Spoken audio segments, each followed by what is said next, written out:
अस्सलाम वालेकुम जी, मैं हूं फैसल अब्बास और बात करेंगे कि सुप्रीम कोर्ट ऑफ पाकिस्तान में आज बड़ी होने वाली जो समाअत है उसका अहवाल मैं आपको बताऊंगा। लेकिन उससे पहले ज़रा ये देखते हैं कि इस्टेब्लिशमेंट के वो मोरे जो कि जस्टिस बाबर सत्तार जो कि इस्लामाबाद हाई कोर्ट के जज हैं उनके खिलाफ उतारे गए थे।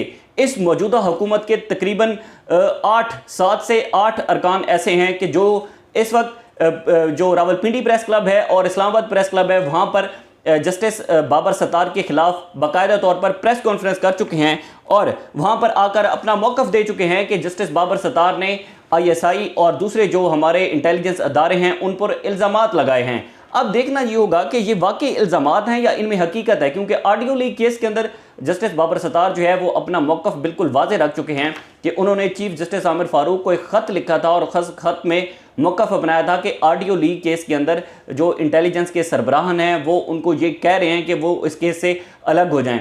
चीफ जस्टिस काजी फ़ाइज़ ईसा की सरबराही में 3 रुकनी बेंच है जिसने आज खुद नोटिस लिया है फैसल वावडा के खिलाफ और मुस्तफ़ा कमाल की जो प्रेस कॉन्फ्रेंस थी उनके खिलाफ। फैसल वावडा ने जस्टिस बाबर सत्तार पर जो भी इल्ज़ामात लगाए उस पर गुज़िश्ता दिन होने वाली जो इमरान खान की समाअत थी उस पर जस्टिस अतर मिनल्ला ने अटॉर्नी जनरल से मुकालमा करते हुए कहा था कि आप अब प्रॉक्सीज़ के ज़रिए जजेस को धमकाएंगे, प्रॉक्सीज़ के ज़रिए आप जजेस पर जो है जजेस के कंडक्ट के ऊपर बात करेंगे।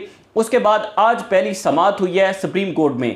काजी फ़ाइज़ ईसा साहब की सरबराही में 3 रुकनी बेंच है, उसने आज समाअत की है और फैसल वावडा और जो मुस्तफ़ा कमाल हैं इनिशली तौर पर ये दोनों बुरी तरह फंस चुके हैं जस्टिस बाबर सत्तार के खिलाफ आने पर। सबसे पहले जो समाअत का थोड़ा सा अहवाल मैं आपके सामने रखता हूँ।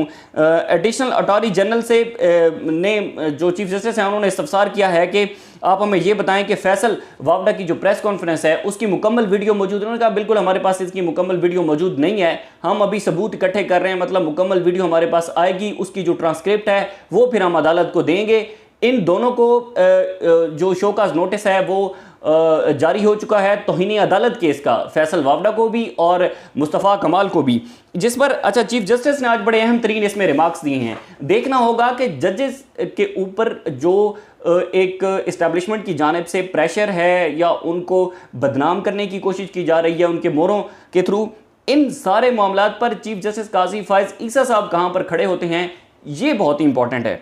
आज की समाअत में चीफ जस्टिस ने कहा कि क्या आप इदारों की तौकीर जो है उसको कम करना चाहते हैं, अगर मैंने कुछ गलत किया है तो मुझे कहें, अदालत को नहीं। बाप के गुनाह की जिम्मेदारी जो है वो बेटे को नहीं दी जाती बल्कि बाप ही इसका गुनहगार होता है। इसमें हम देख रहे हैं कि जस्टिस बाबर सत्तार को मोरह बनाया जा रहा है। जस्टिस बाबर सत्तार के खिलाफ बाकायदा तौर पर इस वक्त प्रेस कॉन्फ्रेंसेस जारी हैं। चीफ जस्टिस ने इस पर रिमार्क्स दिए हैं कि उन्होंने कहा कि मेरे पास दलील, जिसके पास दलील ख़त्म हो वो बंदूक उठा लेता है या फिर गाली दे देता है। फैसल वावडा ने अपनी प्रेस कॉन्फ्रेंस में ये अल्फाज कहे थे कि जो इदारे हैं उनकी जो जजेस की जो पगड़ियां हैं वो हम उन पगड़ियों की जो है वो फुटबॉल बनाएंगे। तो जस्टिस अतर मिनल्ला ने गुज़िश्ता समाअत में ये सामने रखा था कि अटॉर्नी जनरल से मुकालमा करते हुए कहा था कि क्या अब आप लोग इस तरह करेंगे और जजेस को प्रेशराइज़ करेंगे, प्रॉक्सीज़ के ज़रिए जजेस को प्रेशराइज़ अब किया जाएगा, मीडिया के थ्रू जजेस को प्रेशराइज़ किया जाएगा। ये बड़े उनके अहम तरीन रिमार्क्स थे। चीफ जस्टिस काजी फ़ाइज़ साहब ने कहा कि एक कमिश्नर साहब उठे और कहा मैंने इंतखाबात में धांधली कराई है, बताएं तो सही कि चीफ जस्टिस कैसे धांधली करा सकता है। मेरी जानिब से नज़रअंदाज करने का फ़ायदा उठाते हुए सोचा कि चलो हम भी तकरीर कर लें। इदारों को बदनाम करना मुल्क की खिदमत नहीं, गलतियाँ हुई हैं उन्हें तस्लीम करके हमें आगे बढ़ना होगा। 3 रुकनी बेंच है, इस बेंच में अहम तरीन जो आज समाअत है, आज की समाअत में जो जस्टिस बाबर सत्तार के खिलाफ लोग उठे हैं, आगे भी जो लोग उठेंगे जो आकर प्रेस कॉन्फ्रेंस करेंगे, ज़ाहिर है सबको पता है कि इन प्रेस कॉन्फ्रेंस के पीछे कौन है, कौन इस्लामाबाद हाई कोर्ट के जज को प्रॉक्सीज़ के ज़रिए, मीडिया के ज़रिए प्रेशराइज़ किया जा रहा है। उसके बाद उन्हें कहा कि इदारों को बदनाम करना मुल्क की खिदमत नहीं है, गलतियाँ सबसे हुई हैं तस्लीम करें। पार्लिमान में भी जजेस के कंडक्ट पर बात नहीं की जा सकती। सुप्रीम कोर्ट ने बादिल नज़र में फैसल वावडा की प्रेस कॉन्फ्रेंस पर कहा है कि ये तौहीन अदालत है और अदालत ने समाअत का तहरीरी हुक्मनामा जारी करते हुए कहा कि हम इनिशली तौर पर फैसल वावडा और जो मुस्तफ़ा कमाल हैं उनको तौहीन अदालत के शोकाज नोटिस जारी कर रहे हैं। इन सारी चीज़ों के अंदर जो बहुत ही इंपॉर्टेंट है वो देखना ये होगा कि सुप्रीम कोर्ट ऑफ पाकिस्तान कहाँ पर खड़ी होती है। क्या वो उनके मातहत जो अदलिया है इस्लामाबाद हाई कोर्ट, क्या उनके जजेस उनके जजेस की प्रोटेक्शन करेगी सुप्रीम कोर्ट? सुप्रीम कोर्ट का 3 रुकनी बेंच इस मामले को कहां लेकर जाएगा? क्या फैसल वावडा, मुस्तफ़ा कमाल और दीगर जितने भी लोग हैं जो कि जस्टिस बाबर सत्तार के खिलाफ खड़े हो चुके हैं, क्या एक मरतबा फिर उनकी सुप्रीम कोर्ट से ना अहली होगी? ये भी बहुत इंपॉर्टेंट है। तौहीन अदालत का केस, ऊँट जो है वो किस करवट बैठेगा?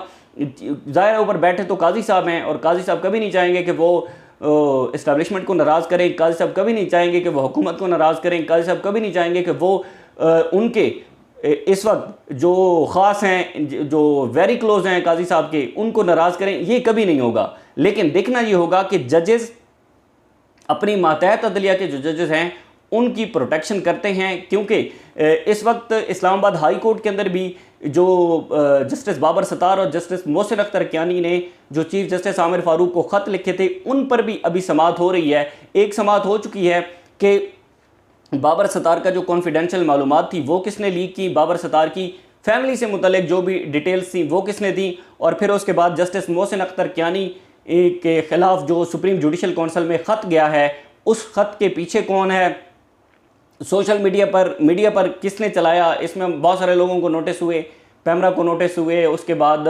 हमने देखा कि ISI को नोटिस हुए, उसके बाद PTA को नोटिस हुए, मुख्तलिफ सहाफ़ी हैं, न्यूज़ चैनल हैं, उनको नोटिस हुए। ये सारी चीज़ें जो है वो अब एक तरफ अदलिया है और दूसरी तरफ इस्टेब्लिशमेंट है। देखना ये होगा कि अब क्या सारे जजेस इकट्ठे हो जाते हैं, या फिर वो जो कि पहले चीफ जस्टिस काजी फायजा की सरबराही में जो कि इस्टेब्लिशमेंट के साथ हैं वो उनका साथ देंगे, या फिर ये जजेस जो है वो फिर एक ही जगह पर खड़े हो जाएंगे और अपनी अदलिया जो है उसको आज़ाद करवाएंगे। ये बहुत इंपॉर्टेंट है। मज़ीद जो भी तफसीलात होंगी आपके साथ शेयर करते रहेंगे। मुझे इजाज़त दीजिए, अल्लाह हाफ़िज़। पालमा करते हुए कहा था कि आप अब प्रॉक्सीज के ज़रिए जजेस को धमकाएंगे, प्रॉक्सीज के ज़रिए आप जजेस पर जो है जजेस के कंडक्ट के ऊपर बात करेंगे। उसके बाद आज पहली समाअत हुई है सुप्रीम कोर्ट में। काजी फायज़ ईसा साहब की सरबराही में 3 रुकनी बेंच है, उसने आज समाअत की है, और फैसल वावडा और जो मुस्तफ़ा कमाल हैं, इनिशियली तौर पर ये दोनों बुरी तरह फंस चुके हैं जस्टिस बाबर सत्तार के खिलाफ आने पर। सबसे पहले जो समाअत का थोड़ा सा अहवाल मैं आपके सामने रखता हूँ। एडिशनल अटॉर्नी जनरल से ने जो चीफ जस्टिस हैं उन्होंने इस्तफसार किया है कि आप हमें ये बताएं कि फैसल वावडा की जो प्रेस कॉन्फ्रेंस है उसकी मुकम्मल वीडियो मौजूद है। उन्होंने कहा बिल्कुल हमारे पास इसकी मुकम्मल वीडियो मौजूद नहीं है, हम अभी सबूत इकट्ठे कर रहे हैं, मतलब मुकम्मल वीडियो हमारे पास आएगी, उसकी जो ट्रांसक्रिप्ट है वो फिर हम अदालत को देंगे। इन दोनों को जो शोकाज नोटिस है वो जारी हो चुका है, तौहीनी अदालत केस का, फैसल वावडा को भी और मुस्तफ़ा कमाल को भी, जिस पर चीफ जस्टिस ने आज बड़े अहम तरीन इसमें रिमार्क्स दिए हैं। देखना होगा कि जजेस के ऊपर